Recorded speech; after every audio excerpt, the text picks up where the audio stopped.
ఈరోజు మా ఇంట్లో lunch special veg pulao and అలాగే మిల్ మేకర్ కర్రీ.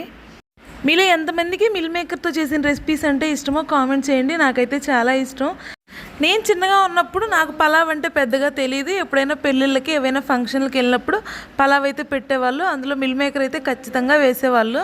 ఇప్పుడు పలావుల్లో ఎవరు మిల్ మేకర్ యూజ్ చేయట్లేదు, కానీ ఒకప్పుడు అయితే మిల్ మేకర్ లేనిదే పలావ్ చేసేవాళ్ళు కాదు. చిన్నప్పుడైతే మిల్ మేకర్ అని తెలియక అవి చికెన్ పీసెస్ అయితే అని అనుకునేదాన్ని. బట్ మిల్ మేకర్ అంటే చాలా ఇష్టంగా తినేదాన్ని. 2-3 పీసెస్ అయితే వచ్చేవి పలావ్లో. ఇంకో 2-3 పీసెస్ వస్తే బాగుండు అని అయితే ఫీల్ అయ్యేదాన్ని. బట్ ఇప్పుడు మిల్ మేకర్ అంటే కామన్ అయిపోయింది. రెగ్యులర్గా మిల్ మేకర్తో స్నాక్స్ రెసిపీస్ అలాంటివి అయితే చేస్తుంటాను. ఫస్ట్ టైం మిల్ మేకర్తో కర్రీ అయితే చేశాను. ఎక్సలెంట్ వచ్చింది. వెజ్ పలావ్ అండ్ అలాగే మిల్ మేకర్ కర్రీ రెసిపీ అయితే మన ఛానల్లో లాంగ్ వీడియో అయితే ఉంది.